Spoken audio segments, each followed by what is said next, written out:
It's gorgeous out. Let's pop some ducks.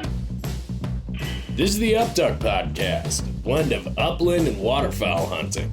Tune in as your hosts, Tyler Beaton, Jeff Ludicky, Matt Jeske, chat about training dogs and share their bird hunting stories, tactics, and strategies. Man, they changed it again. They changed the location of it? Yeah, everything looks different every time I'm in here. Okay. I hear the ding like halfway through the podcast now. I don't hear it at the beginning. Did you hear the ding this time? Oh, no. No ding. Okay. I'll hear it about a half hour in. It's a random thing. Okay. Good. All right. Jeff Ludicky, what's happened tonight, bud? We're doing good. How are you? Just living the dream here, drinking hot chocolate out of my Batman mug your here. Batman mug. Mm-hmm. Nerding out with that mug. I love it. Mm-hmm. How do you feel about that hunt last night? I'm still trying to warm up from it, actually. It was cold. That was a cold boat ride back. That was a frigid boat ride back. Couldn't feel my face when we got back to the launch on that one. My fingers have not recovered from sticking them in the water, picking up decoys. That was frozen. That wasn't a good idea. So let's recap that hunt in 10 seconds, Jeff. How was that hunt? How would you describe that hunt in 10 seconds? Cold, breaking lots of ice, lots of birds midday, no birds at the end of the night. Yep. Does that wrap it up?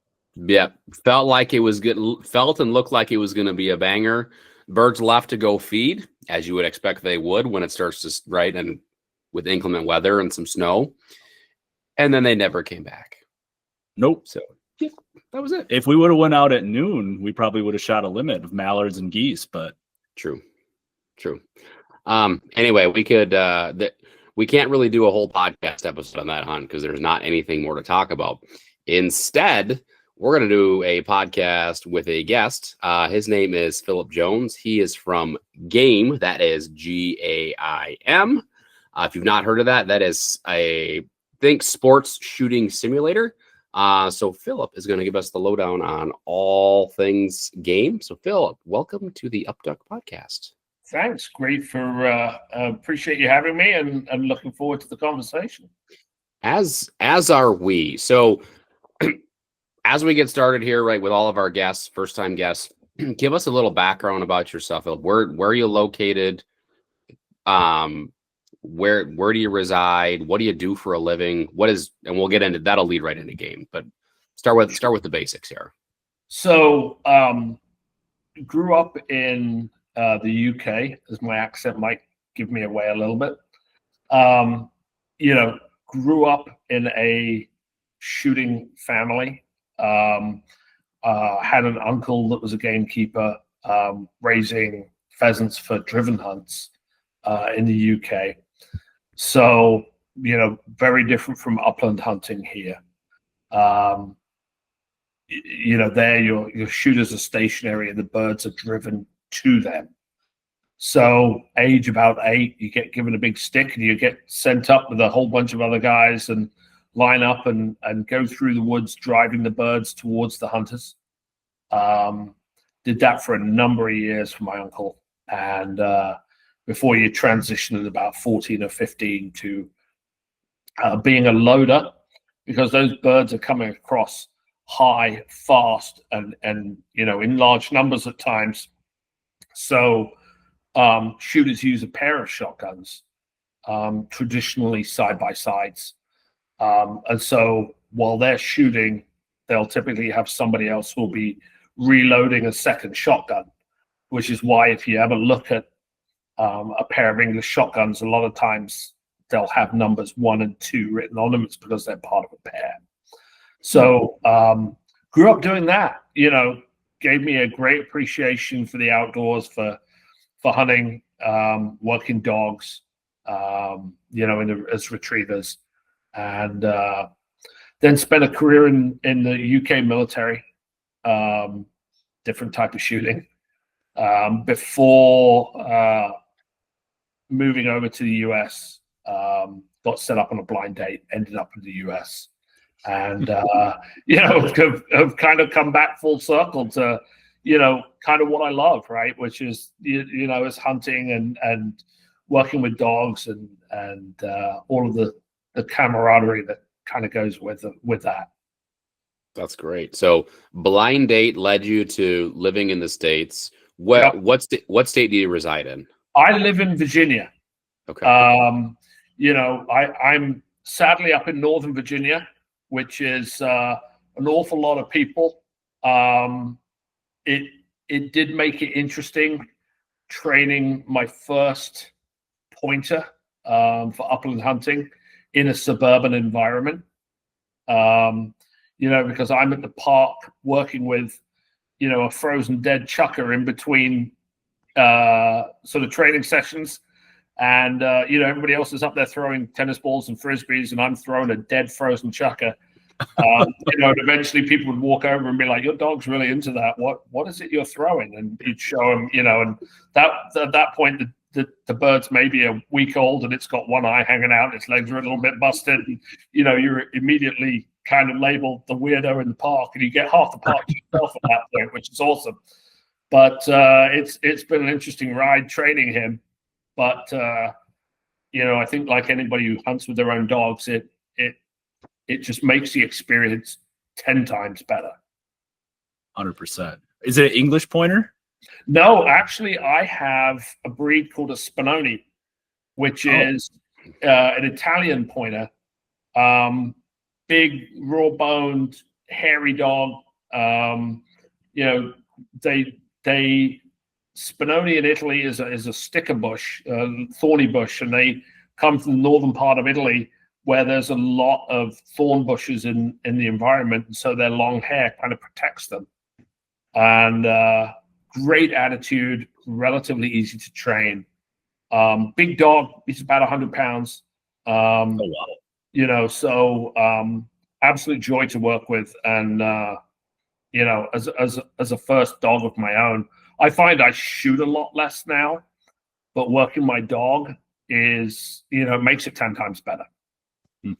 Yeah, for sure. Now, before we get into game a little bit more, I want to know what that transition was like for upland hunting in the UK, doing driven hunts. When you first came over here and started upland hunting, like, what did you think? Like, what was the learning curve like? And what do you prefer now that you've tried both styles? So really wild, right?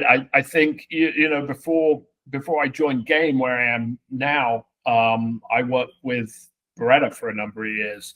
And so was very lucky through the Pheasants Forever Conservation Group to go on one of their hunts out in South Dakota. And stayed at a wonderful location, Heckler Hunting Farms in South Dakota, which was fantastic.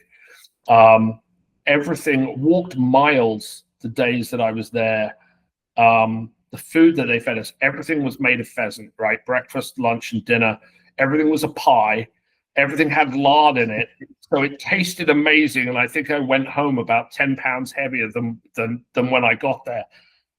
So absolutely fantastic experience. I think, I like the rough shooting, right? I love the, working with the dogs is the difference, right? In the UK, in a driven hunt, your dogs are retrieving rather than actually pointing and working. And I think, that working out how to best present the environment to your dog to get the best chance to really flush birds, to me, makes the difference. I certainly think, there is a whole lot of tradition baked into a driven hunt in the UK, from what you wear to how you draw pegs, working with the team to reload and to retrieve and everything else. It's an amazing experience. And, anybody who gets the chance to do it, it's such a different experience that I would recommend anybody gets a chance to jump on it, because it's shooting in a totally different way.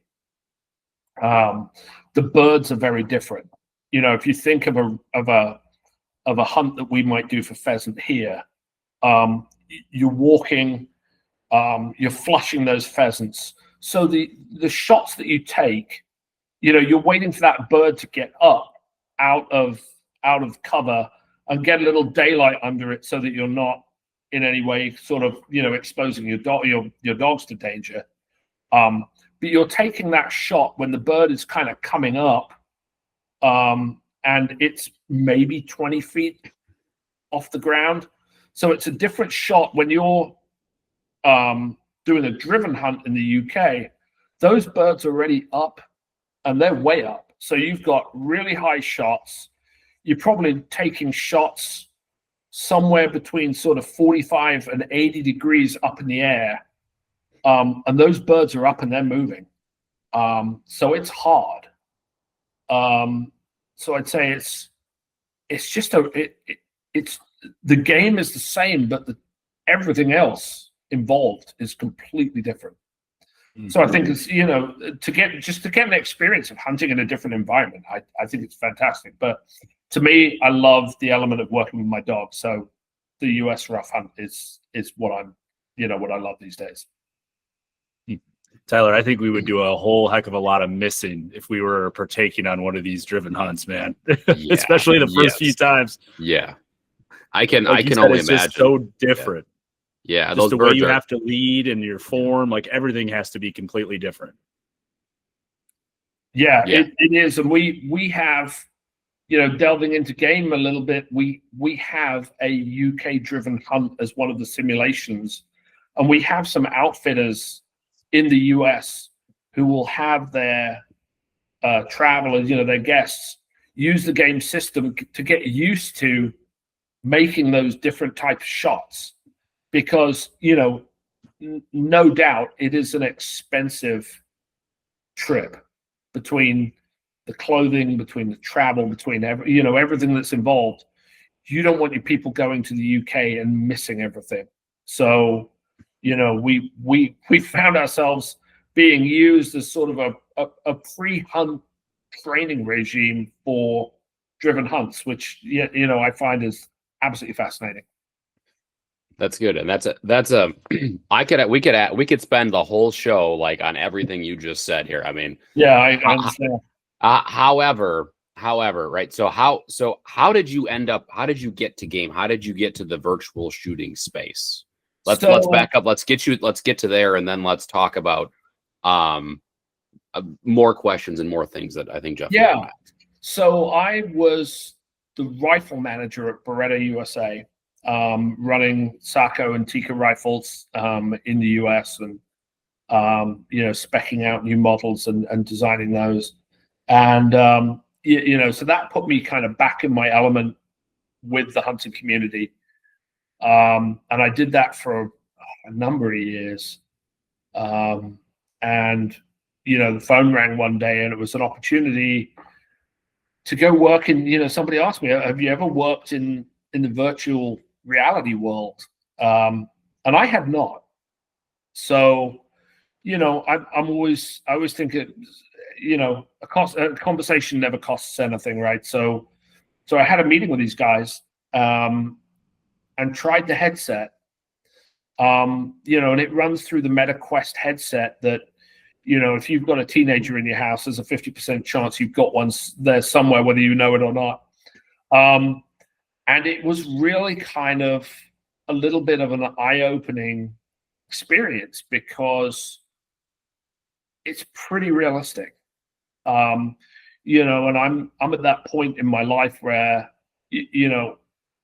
sort of I got a lot out of hunting as a teenager and as a youth. I think it gave me, just a great introduction to the outdoors. And so this, to me, it was sort of like a really good way to get kind of back involved with bringing out that next generation of hunters. And that's kind of how I ended up kind of where I am. That's good. I think so. Talk about bringing out the next generation of hunters. I think there's a really interesting piece there, right? Technological world, right? Versus the outdoor world, and sort of bridging that gap, because I look at my kids now that are 4 and 6. They're so good at using technology. Like, they're so much better than I am. They're going to be, I used to make fun of my parents, right? When I was a teenager, they are going to make fun of me. And I feel like I try to keep up with technology. So that's really interesting. And as far as, so like we're talking virtual simulated shooting. Yeah. And the MetaQuest headset. So walk us through that experience, right? Like, yeah. Right. So our listeners can imagine it, right? They put on a VR headset, and some of them may not have. Jeff, have you ever worn a VR headset? One time. Yeah. Yep. Right. So you put it on, and then what's it like? What does it feel like? Yeah. So I mean, we at GAIM sort of split ourselves. We produce two things. We produce the hardware, which is literally the gun in your hand, and then we produce the software, which is the VR scenarios that you're going to find yourself in. So, and what we're trying to do is to give you an introduction and to shooting, to a scenario that you might be doing, and making it as real as possible, so that when you go to that real experience, whether it be a duck blind or a pheasant scenario, or going and shooting skeet or trap, in your head, you already have now a mental picture of kind of what that's going to be like. You understand some of the safety aspects, and especially with shotgun shooting, you get some of the basics, right? So that you're going with a mental picture and more confidence of what you're going to see. Because I think we can all think back to when we first went out to shoot, whether it be with a school or a hunt club or parents or grandparents. Nobody wants to go into a situation and kind of feel overwhelmed or that they don't know what they're doing, right? They want to have some confidence. And I think what we can do is to give them some basics, how to lead the target. One of the things, not getting too much into the weeds, but one of the things I love about GAIM, you think about when you first started shooting shotguns, right? You miss a lot, from my own perspective anyway, but you don't know quite where you're missing. And there'll be somebody with you, somebody who's watching you, and then I'll be like, oh, you're behind it, you're over it. But it's hard to kind of make that mental transition to understanding what you have to adjust. And one of the things I love about the GAIM system, if you miss, you will get a big red dot in the scenario where your shot pattern was, and you'll get a little outline of where the target was when you pulled the trigger. So you immediately get this visual reference of, oh, I'm behind it, or I'm over it, or I can see what I'm consistently doing. You're getting that feedback visually immediately. Because the cardinal sin that we all kind of, do when we first start is we follow the target right up until the point that we pull the trigger, right? You stop the gun's movement to pull the trigger. And therefore, you always end up chasing the target. You're always behind. And so the GAIM system it just visually shows you that. And because of that, it makes it easier to understand what it means to keep the gun moving and to sort of add deflection for the shot. So I think that's kind of a little bit of an idea of what GAIM brings to the table. Now, from the hardware side of things, like you mentioned that you need the MetaQuest VR headset, right? And you're going to need the software. Now, I don't know a whole lot about the MetaQuest headset. Yeah. Is it safe to assume that you don't need a PC? Correct. With this? So the MetaQuest headset comprises of literally the headset and two hand controllers. You put the headset on, it immediately submerges you in this sort of three-dimensional world. And then the hand controllers will allow you to do different functionality. So, the MetaQuest is the one thing we don't make or sell. And people find those on Amazon or Best Buy or, any electronic store. But we make everything else. We make the hardware and the software. And when I say hardware, there's a number of things we make. So we make what I'll describe as a long gun. So it's a proper wood stock, right? It's made in Italy. It's made by the same people who make a number of stocks for Beretta, and so really nice quality. It weighs correctly. It weighs about 5 pounds, so it's it's a little bit lighter than the average shotgun by a couple of pounds, but it's got a weight in the front so that the distribution of the weight is accurate front to back. It swings correctly. It feels right in your hand. Bearing in mind you've got a headset on, right? So you're not looking at it. It's represented within the headset. But every touch point you have feels right. So the hand grip, the forend, the metal trigger, it breaks properly. It feels like a proper gun, and it swings correctly, which is the most important thing. If we made it out of plastic, it might feel right, but it wouldn't swing right because it would be too light. So it's important to us that we get the details correct, because that's going to make that transition to the outside world a lot easier and a lot more recognizable. So we make a long gun, which would either look like a rifle or a shotgun within the scenario, depending on what you're doing. We do make a pistol. We make a pistol looks like a sort of blue version of a Glock for our range shooting. And we do also make dry fire bags, so you can actually put those into your own pistol and use your real gun within the simulation as well. But that's another conversation. That's neat. Go ahead, Tyler. I would say it is neat. I got to hold the gun last year at SHOT Show and swing it, and it when you have the headset on, it feels like you're holding a real shotgun. It feels like you're pulling the trigger of a real shotgun. So I think personal feedback, right? I think you nailed that aspect of it. Yeah, I appreciate that. And then I think when we get into the software, the scenario, we have a pretty wider range. There's 20 plus scenarios from big game hunting for bear and elk, through to, or bear and moose, I should say, through to whitetail, through to hogs of different scenarios. We have wing shooting with dove, 2 different pheasant hunts now, 2 different waterfowl hunts. So we have wing shooting pretty well represented. We have a whole bunch of clays from American trap to international skeet, international trap, 5-stand. So you can really kind of get into the different disciplines within the headset, and all of them the ballistics are correct.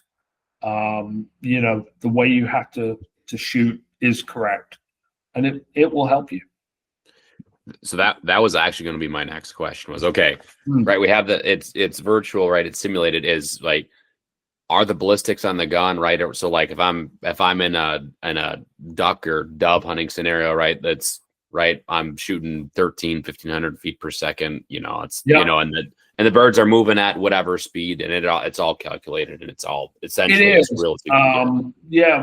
We've gone to quite great lengths to make sure that's correct. I mean, you can there is a menu within the game when you first get it and set it up, that you can fit the gun to yourself, because as you and I might pick up a gun, but we're all going to fit it differently.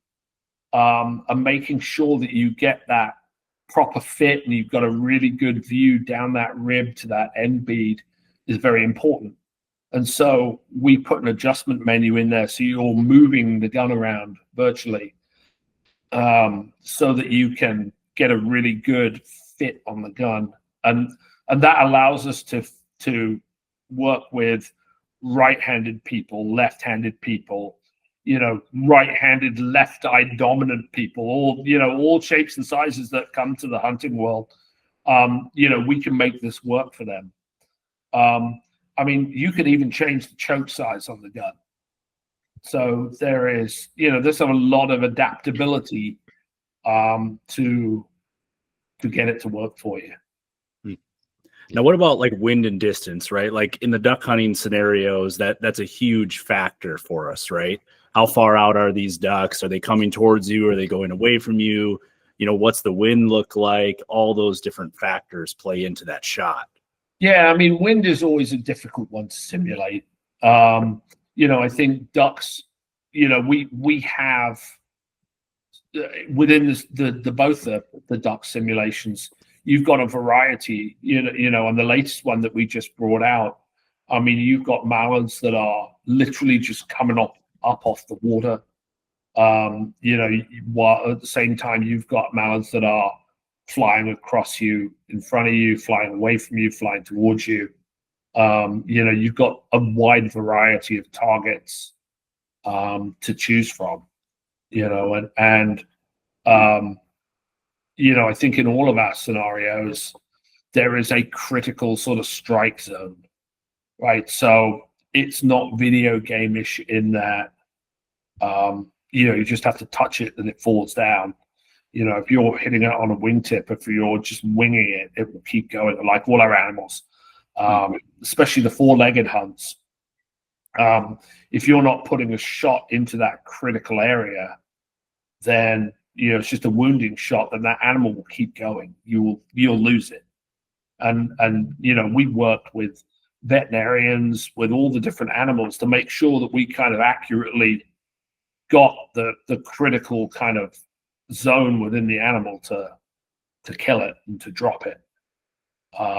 So there was a lot of development, a lot of the team that has built this product. We're all hunters, and so actually being out there and understanding what real world conditions look like, I think has been a big benefit to the development of the product. I think that's important too, right? This isn't like, right? If I had never heard of this, I would be like, virtual reality. Is this like Duck Hunter, like on the the old Nintendo system, right? Is it like that? Yeah, yeah. And it's like, no, it's way beyond that. Yeah, I mean, I think obviously, it is fun to do.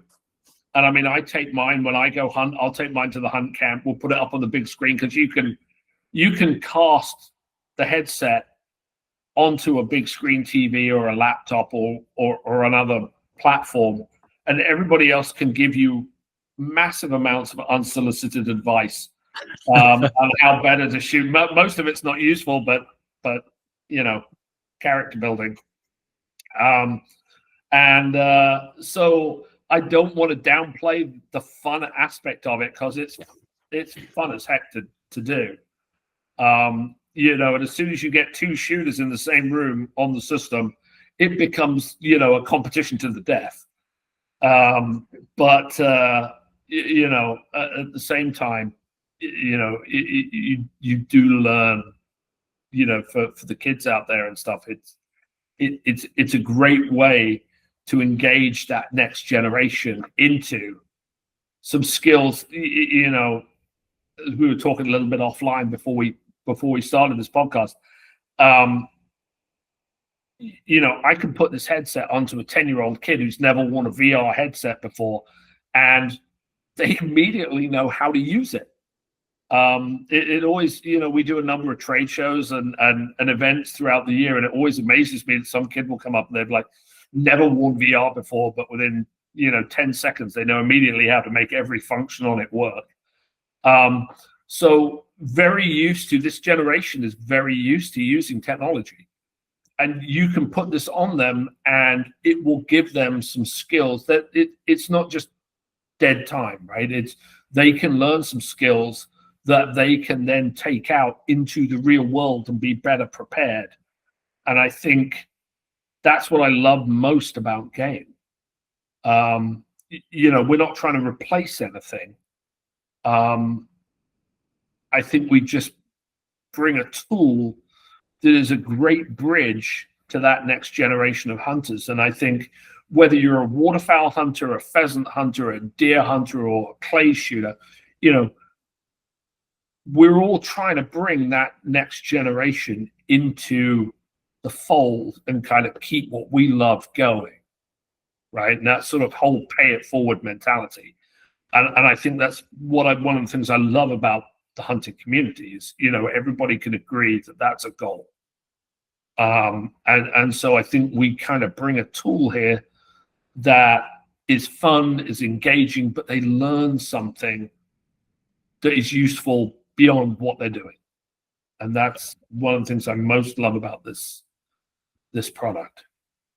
I think that's such a cool thing that I'll be honest with you, I didn't think about leading up to this podcast, like thinking about it in that light, that this can be geared towards that next generation of hunters. Instead of going out and stealing cars, playing Grand Theft Auto, like they're actually learning a skill that may help them transition into getting outside, recreating in the outdoors, like which is what we ultimately, want them to do.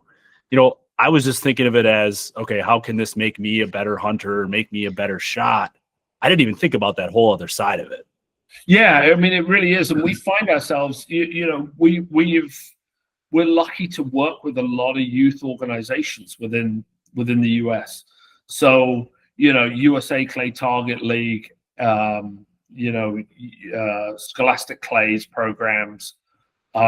We also work with, I think we've got 9 state DNRs that we're now working on, who are the organizations charged with teaching hunter safety, because here's a great environment. You can replicate a lot of things because you can put it onto a bigger screen. I can watch what somebody's looking at in the headset. So it gives me the opportunity to help them from a coaching aspect as well. When to take shots, when not to take shots, how to be doing things. So it makes it very easy. There's also, from a DNR or a school system approach, there's no liability in this. Nothing bad can happen really here. So it just makes that, you can do it year round. I mean, as we always tell people, nights are drawing in, it's getting cold, the season's ending. Guess what? In the game duck hunting world, its season's open 24/7, 365 days a year. And it's going to save you a hell of a lot on ammo as well. That's true. Yeah. Yeah. So, and I love that. So I was going to ask if you were involved, if you had gotten in touch with any DNRs. Yeah. Across the country too, because that seems like a great fit, right? There's the kids that are super tech savvy, right? And this is the bridge as well as a training tool. I mean, it makes perfect sense. Yeah, and I think from our perspective, especially you think about kids also that are coming perhaps from we've seen a rise in the number of kids shooting that are maybe from ever increasing suburban neighborhoods. And it might be that they're, most of the time, I think NSSF data would tell you that 58% of shooters have started shooting before age 18. And that number goes up to about 78% by age 24, right? So people get their start typically early. So as we see, suburban sprawl and perhaps people are growing up where their parents weren't shooters. We can't always rely on it always being your parents or your grandparents or your uncle teaching you. So kid comes home and maybe the school has a shooting team, a clays team or something. They want to learn. Maybe their parents aren't shooters. That can be a little nerve-wracking. They're not sure, GAIM kind of gives them a little bit that comfortable transition that, I'm going to learn virtually before I go out. And then once the kids become involved in the shooting sports, typically those kids that are involved in shooting sports, they aren't on other sports teams. We find that generally shooting is what they do once they get involved. I heard a great phrase once, which was win the mom, win the family. So once the kid starts shooting, mom gets involved with the team. All of a sudden, the family's involved with their kid shooting clays or so on. And I think, that's really how we recruit that next generation. And so, if we can play a part in that, I think that's, absolutely fantastic. Now, you mentioned the safety side of things, right? With your hunter safety and working with the DNR. What are some of the things like in these scenarios that somebody could do wrong? So there's a number of things, right? So if they're taking a shot without a known backstop, so you see an animal walking across the horizon and you just fire at it, that's going to throw up big warning triangles within the game. If you're flagging people, we do have other people within the game. If they get flagged, if you flag a hunting dog, which would have an orange vest on it, if you shoot into an area that's posted, all of those behaviors will throw up giant warning triangles, and leave you in no doubt that you're doing something wrong. So wherever there is behavior that you definitely wouldn't want to have in the hunt field, that behavior is sort of replicated or is treated the same way within the scenario. So we work to make sure that you are sort of being the safest and best hunting citizen you can be. That's cool. Like there's certain things that like maybe a non-hunter wouldn't know, like that backstop thing, shooting at an animal up on the horizon with no backstop. Like that's not something everybody knows that, you probably shouldn't shoot the dog, right? Like that's that. Yeah, I've tried to work into the game that people should get some sort of electric shock if they do that, but the lawyers tell me that that's not possible. You like Tesla, where they take away your autonomous driving if you're texting too much, Yeah, exactly. But I mean, God, you've been waiting in some blind for a while, and all of a sudden this great buck walks across on a ridge line. It's like, we've all seen that situation where you've really got to kind of sit on your hands and let it go because you just can't take that risk. Here, you get a big warning triangle and advice that you should maybe reconsider your options. Whereas, obviously you're doing that out in the real world, the ramifications of that can be a little worse.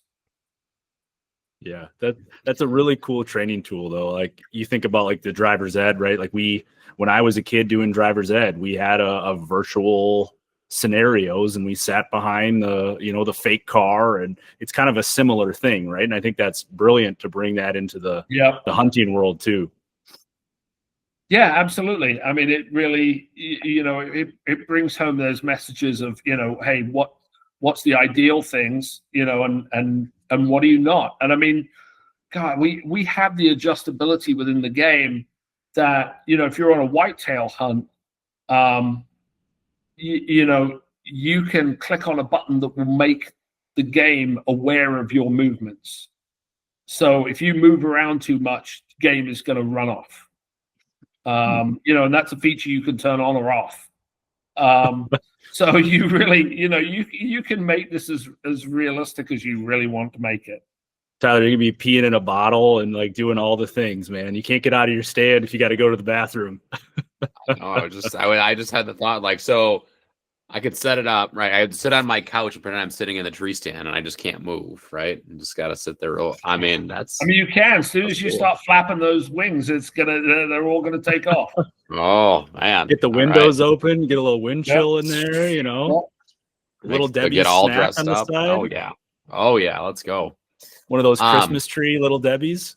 Oh yeah, we have some of those. Yeah, they're in our house, and it's not a good thing. No, that's not good. No. All right. I love that there's so many use cases, right? And we've touched on a bunch of them. I think it's really interesting. I want to be selfish for a minute, though. Yeah. Right. I want to talk about me, right? I pick up the system, right? I get the scenario. So like, is there like an off-season routine, a shooting routine, or anything like that folks have implemented, or things that you recommend, right? Because here's the backstory. I'll give you time to think about this. Here's the backstory. So we have had the top female sporting clay shooter on the planet, Madison Sharp, on a couple of times on this podcast. Yeah. One time she gave tremendous advice because she's also a shooting coach, right? Jeff and Matt took that to heart, and they shot great percentages of birds last year. I got that advice, overthought it, and shot badly. We'll just say it was a very, very, very, very, very poor percentage, right? And it's right between the ears here, right? So I'm like, okay, right, here's off-season reps for me, right? If I'm not, I can do it in my house, right? I have young children. Yeah. So time is of the essence. I could, but then I have to give up something else, right? Join a league to go shoot like every week in the summer. So I could get reps into the house, right? That would be really easy.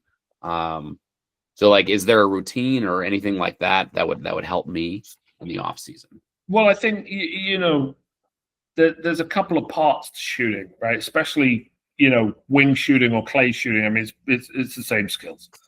There's the mental aspect, because, if you think about go shoot a pair of clays, you usually hit the first one and overthink the second one, because there is that whole see it, shoot it. And that's usually takes care of the first clay. And then all of a sudden, all these little math triangles start appearing in your head. When that second clay comes out, you're doing all the math, and you overthink it and you miss. So I think the second element of shooting is just that critical muscle memory, because it is a muscle memory sport. And I think, there's a reason, like the Vincent Hancocks of the world and the Kim Rodies of the world, they're shooting, 500. I know Kim Rodie shoots 500 clays a day, day in, day out.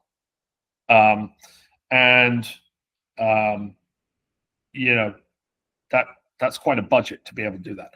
I think it's getting in that repetition to just really tune yourself up. And I give you an example. So I have 3 teenagers who are all athletes, and so that means my chances of going to the range and actually shooting clays or getting out to the ski field, it's pretty rare. And I went out to a Pheasants Forever event to do a demo, and they said, "Oh, we're doing a clay shoot, and we put you on a team. Oh, by the way, that team's quite good."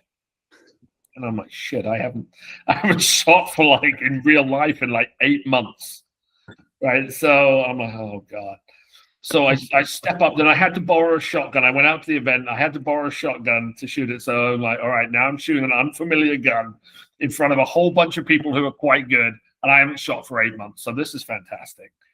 And, I step up onto the stand, and somebody says, "Oh, here comes the VR guy. I guess we'll find out if that stuff works or not." And I'm like, "Oh, God." So now not only am I... No pressure. My whole business is on the line now. I think I shot like a 43 out of 50 that day. And I'm like, all right, damn, I'd been shooting game, knowing I was coming out of this thing. I'd shot game for like half an hour each day, for a couple of weeks before I went out, just to kind of knock the rust off, which is what I find I do. If I use it, I'm not sucking for that first 20 minutes when I actually go to the clays field, because I'm trying to get my muscle memory back and I'm knocking the rust out.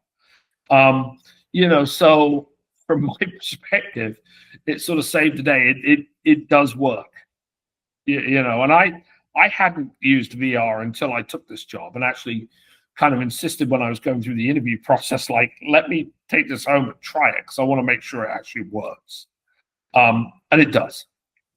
So that's kind of what I got out of it, is it's just getting in those reps, getting used to really making sure that barrel swings, because it's very rare that you miss in front of a bird. You usually miss because you're behind the bird.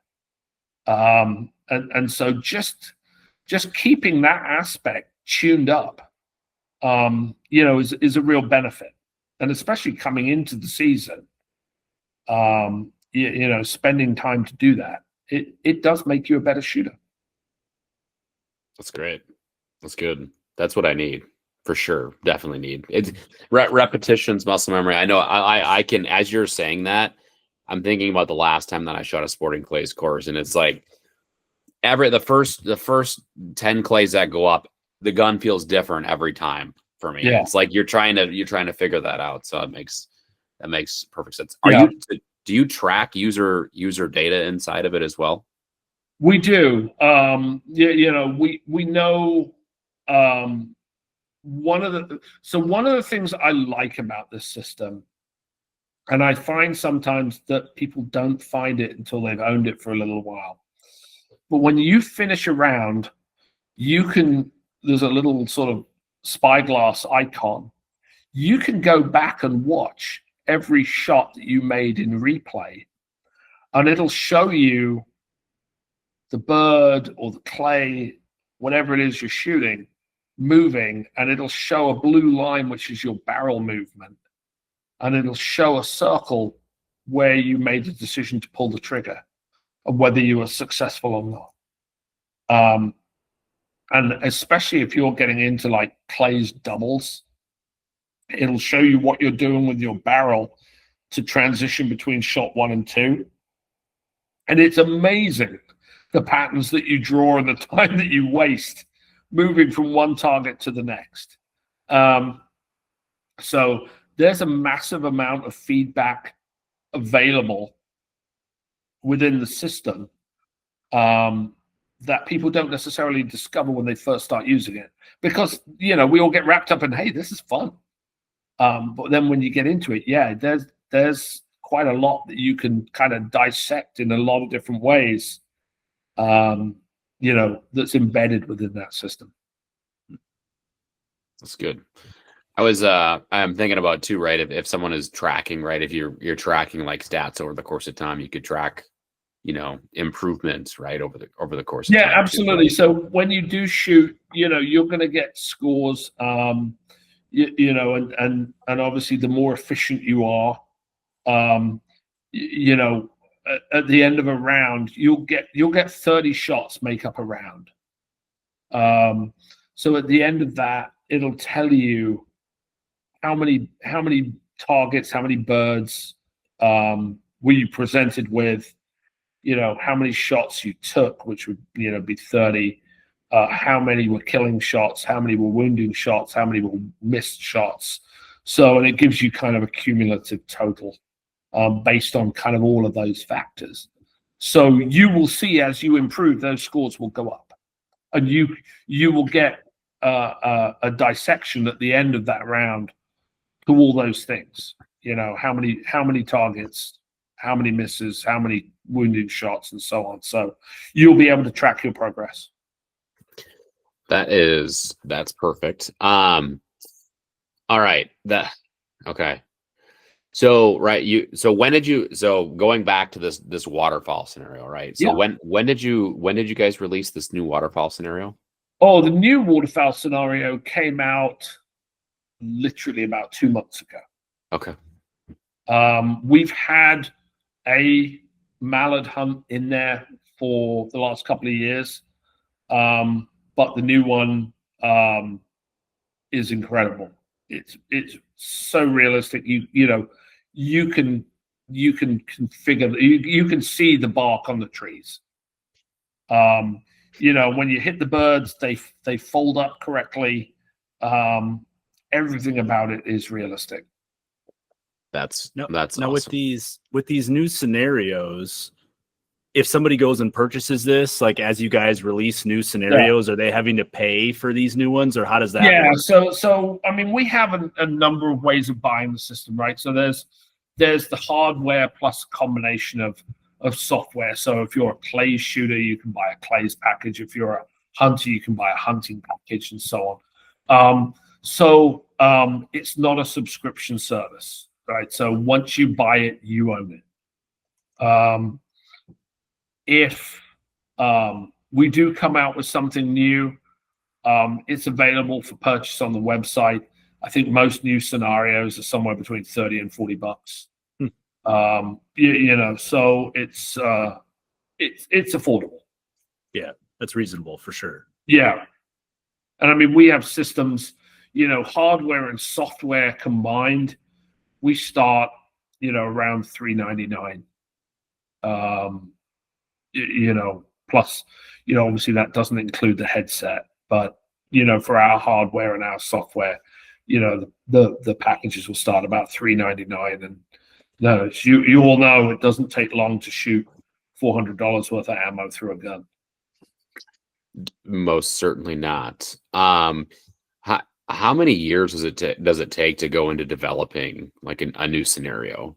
It's a good solid 6 months of time to build the background, build the animal behavior, and lay it all out. So it's quite time intensive. We have kind of a rolling development program because we have other scenarios that we want to bring out, so that there is a constant release schedule of every few months. There'll be a new scenario coming out. So there are things to keep people engaged, and like I said, there's a variety within that system. I mean, like I said, we start with a bear hunt, which is fun because the bears will chase you. Which is great because I know we've been at a show where we ended up with a gentleman, fully grown gentleman, lying on his back because he got chased by a bear and totally bought into the scenario. And he's lying on his back, laughing. His wife's telling him she told him not to put that headset on in the first place. And I'm standing there thinking, how did we lose control of this?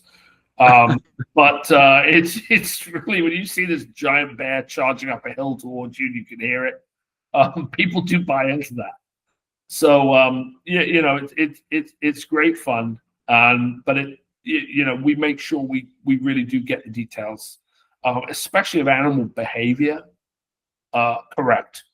So as we were developing this new mallard scenario, we really looked at making sure that the wing speed of the mallards was correct, and they weren't sort of flapping like eagles. They were flapping like mallards and taking off, which is a pretty high, sort of wing beat. So we do go into pretty great detail to make sure that animal behavior is as you would find in the real world. So thinking about that too, right? Every few months, like what's next as far as the scenarios go? Like, how do they continue to evolve, right? There's obviously you can do new settings, right? Like if you're, you could do, like, if we're talking waterfowl, right? One is on a lake, one is on like maybe a skinny piece of, like, you can do that stuff, but like, how does it continue to evolve? Like, where do you see it? It depends on consumer demand. Sure. We do take feedback from our customer base into what they want to see. We do split our company between Europe and the US. So, some of our scenarios are European based, some of them are US based. So, before the duck, latest duck scenario, the one we released before that was a rough shooting scenario with pheasant. And what I loved about that was that we have a pheasant's flushing, and you can choose, how many. So anywhere between 1 and 5 pheasants. You can choose them to be, roosters, hens, or a combination, and it will, and you can choose in which directions they go. So you will see, for people that are going out on a pheasant hunt, obviously, and I think about this every time I go out, with my dog, is if you've got inexperienced members, within the hunt, first off, they've got to make that determination of, can I shoot it or can I not shoot it? And secondly, am I giving it enough air that I'm not putting people's dogs in danger? You're not letting the excitement get the better of you. and choosing to shoot too quickly. So, that was the scenario we released before that, because that was something that we kind of got asked for and thought was pretty relevant to the US is just, you'll get a randomized group of pheasants, and sometimes you might get all roosters, sometimes you might get all hens, and the rest of the time you'll get a combination. And you've got to be able to identify which ones you can shoot, which ones you can't shoot, and make those shots in the correct way. So that's a great training tool, great thing for anybody who's got inexperienced people going out on a pheasant hunt for the first time. Mm-hmm. So we're trying to think about where can we really add value or bring something useful to the table as far as hunting in the US. I think about like duck scenarios, right, Tyler? Like you think about early teal hunts and bird identification. Like those are things that you could think about too, right? Like don't shoot a wood duck on an early teal hunt.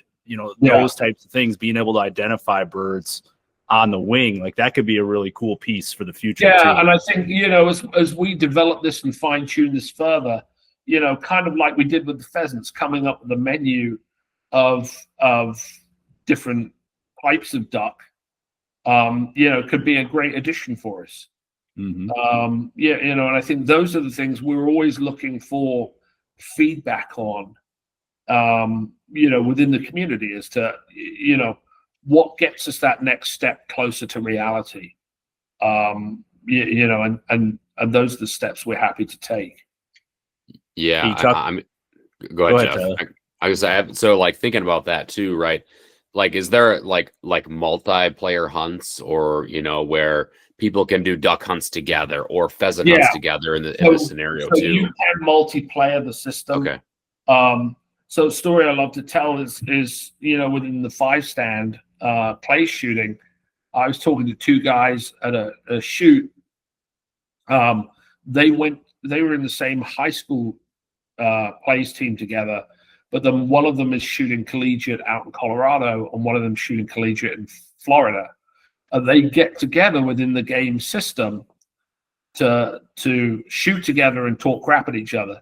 And so I love that community sense of it. And, with one of our range scenarios called GAIM Range, you can build a range layout with poppers and Texas stars and all the different types of shooting targets that you can put out on a basic flat range.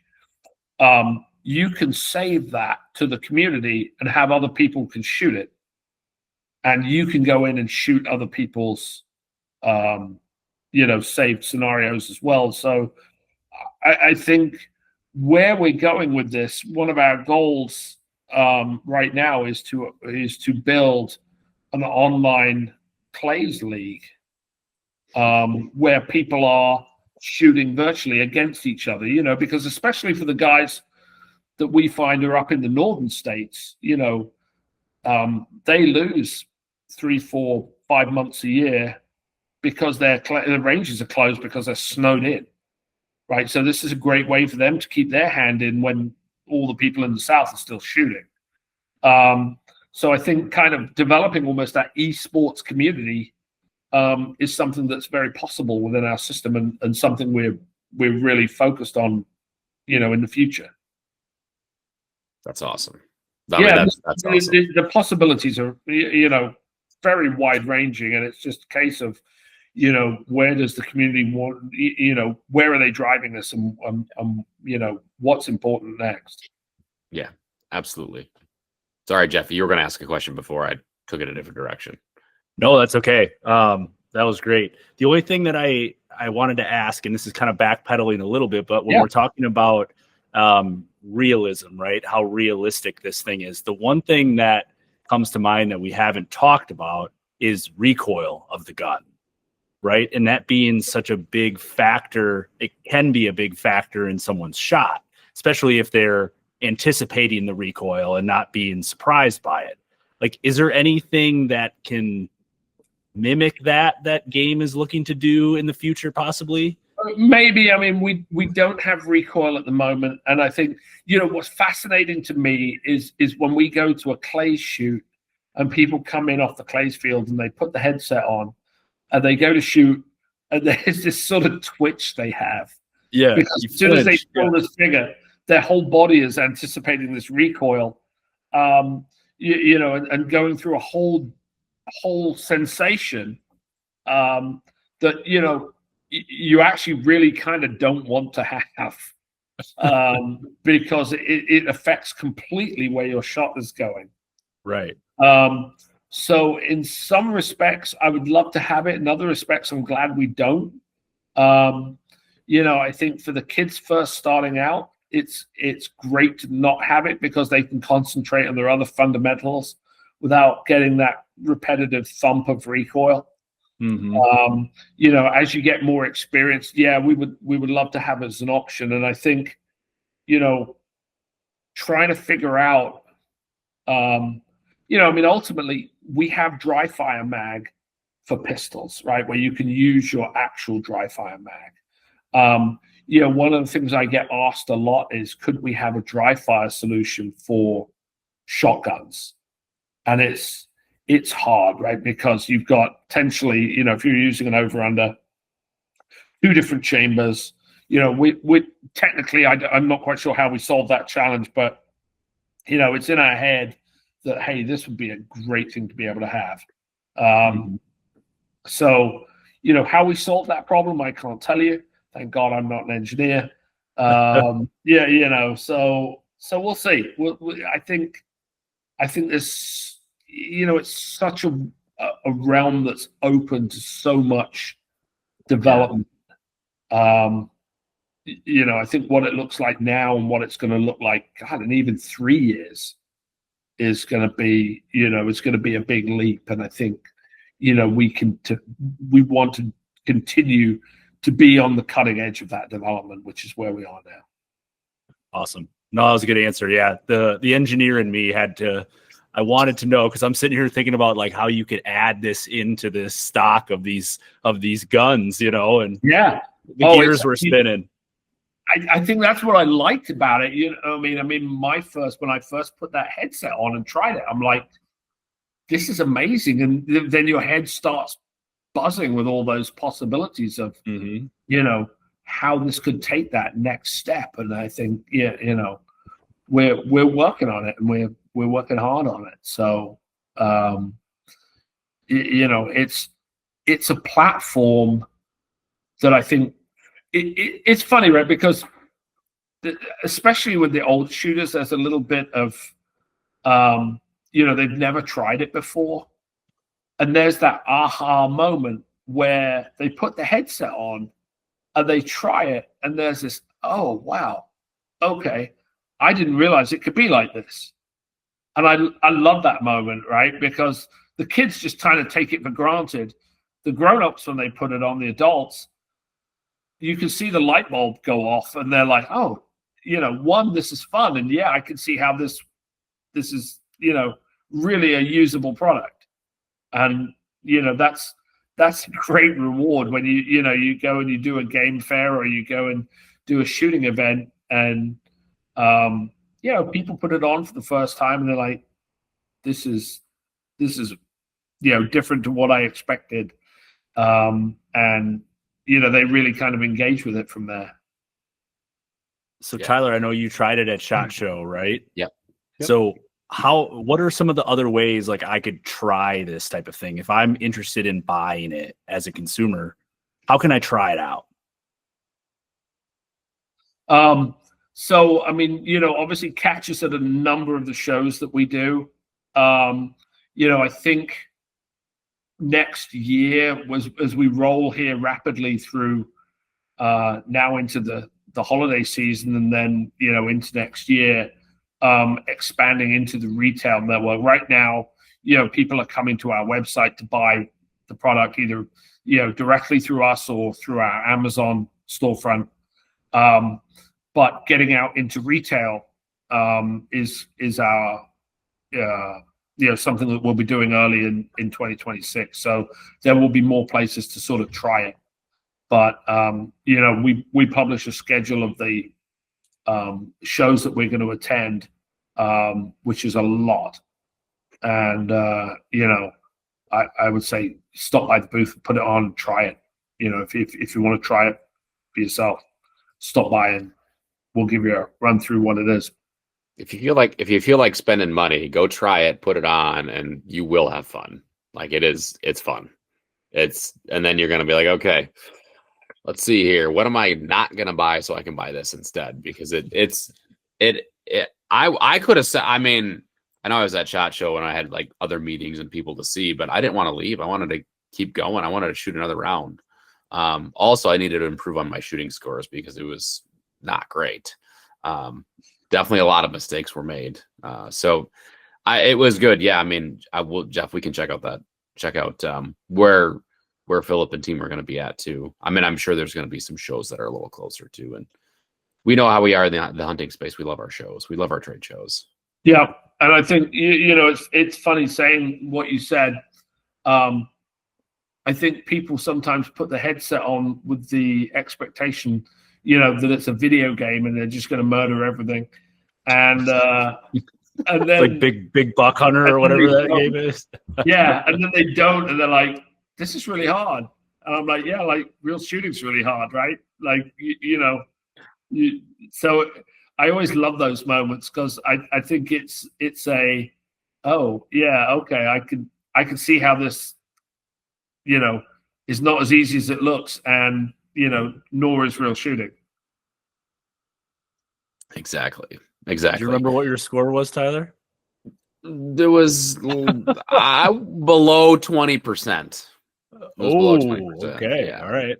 Yeah, and that Eric was making fun of me, and then he put it on and tried to shoot deer, and it was hilarious, actually. So it was worse. So made me feel better. He swore me to secrecy about like releasing numbers, so I can't say. Oh, that's awesome. Oh, we've been going for over an hour here.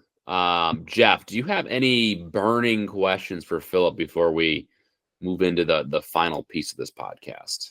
Well, I think the one thing I had left, like all in, if somebody's trying to budget for something like this, including the headset, like what would be kind of like the total package that somebody should expect to pay?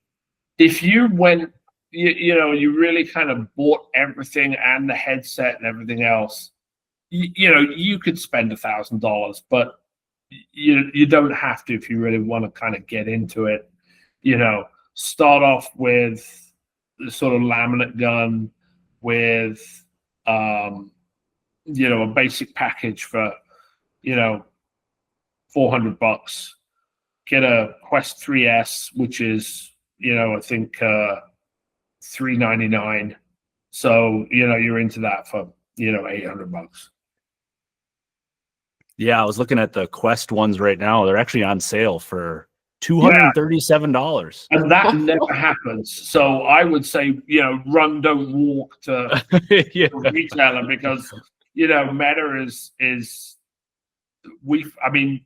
the price is the price with them. Yeah. So I saw that sale a few days ago and I'm like, I've never seen that before in my life. So I would like run, don't walk to that. Nice. Okay. Yeah, that price should still be going on when this podcast comes out too. Because we'll flip this around really fast. Right. Good question, Jeff. So Phillip, as we wrap things up on this show, we like to wrap things up with a session or a round that we call Sky Blast questions, which is essentially rapid fire questions. They can be related to hunting, food, anything and everything. Our job is to ask the questions. Your job is to just answer with the first thing that comes to mind. Sort of a fun, lighthearted way to wrap the show up. Are you game? Let's do it.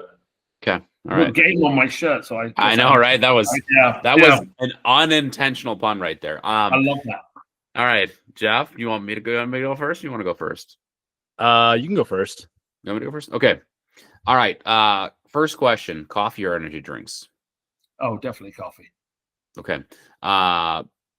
Black? Yes. Okay. All right. And then I know you're right. You're from across the pond. So Yeah, go on. you got tea. Tell me about tea. Oh, That a yes? tea's a must. So tea after like about 11 o'clock in the afternoon, or 11 o'clock in the morning. Coffee's done by that point. Move on to tea. Earl Grey is my favorite. No milk or sugar. Thank you very much. Okay. All right. I need to offline after I hit the stop recording button. I got to ask you about tea. I need to. Okay. It's winter. I got to drink. I got to learn. I got to have a hot drink. Okay. All right. Okay. We had a problem with that. Okay. All right. Talking food right now. For breakfast, bacon or sausage? Bacon, always. Okay. Excellent. And then if we are talking about hunting, your favorite wild game species to hunt? Pheasant. Okay. And your favorite wild game species to eat? Probably also pheasant. Ooh, okay. I've got a ton of recipes for those. Okay. All right. And then I have so last one for me is what is on your bucket list hunt? What is a bucket list hunt that you haven't done? And I know you've taken some crazy fun trips. Yeah. I've never done sheep like hunting. I think you know, that's such a different type of hunt. I love the idea of the stalking element. To me, you know, the shot is a small part of the hunt. It's everything that leads up to that, right? And so that is such a physical challenge. To me, it's something I've never done, and I would absolutely love to do that. Awesome. Perfect. Jeffrey, what do you got? Okay.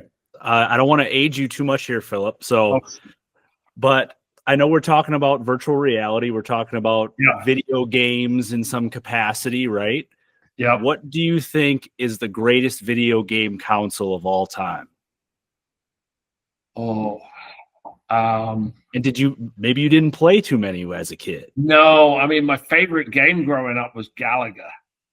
Oh, yes. Yeah. Is that Atari, wasn't it? Yeah, I think it was Atari. Yeah. Amazing. Nice. That is a good game. I'll play it whenever I see it. Awesome.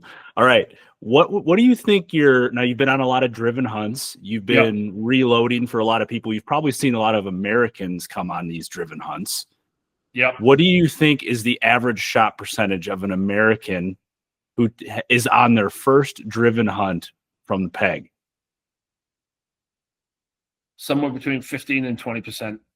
15 and 20%. Yeah, it's hard. That's crazy. Sounds like I'd fit right in. Yeah. Yeah. All right. Since we are in Wisconsin, have you visited Wisconsin before? I have not visited Wisconsin. Oh, man. Well, maybe this one will be a miss, but I'm going to try it anyway. Cheese curds or butter burgers? I'm a sucker for cheese curds, man. It's like yeah, you can't beat those. Nice. Yeah, I would agree with that. Yeah. All right, that's all I got. All right, perfect. Nice and easy. So Phillip, before I hit the stop recording button, if folks want more information, if they want to check out what you guys have going on at GAIM, how can they do that? Is there anything on social media they should follow? Like just plug anything you want to plug. Follow us with GAIM on GAIM_USA on Instagram or on Facebook. You know, also under GAIM. The website gaim.com, GAIM.com. You know, we work really hard to make sure we're accessible for questions and everything else. So whether it be pre-purchasing a system or post-purchasing a system and you know, looking for help to set up, you know, we're a relatively small team. We are always happy to talk to people to kind of walk them through the details. Perfect. Excellent. And we can link some of that stuff as well, like your website in the show notes. Well, Phillip, we really appreciate you taking time out of your busy schedule. I know you're traveling right now, so thank you so much. Loved learning more about GAIM, and we got to have you back on. We got to just talk hunting stories and driven hunts, more stuff, just more fun stuff like that. This was a blast. So I appreciate you having me on the podcast, and you let me know when you want me to come back. I got hunting stories. All right, perfect. We'll line that up sometime soon. Brilliant.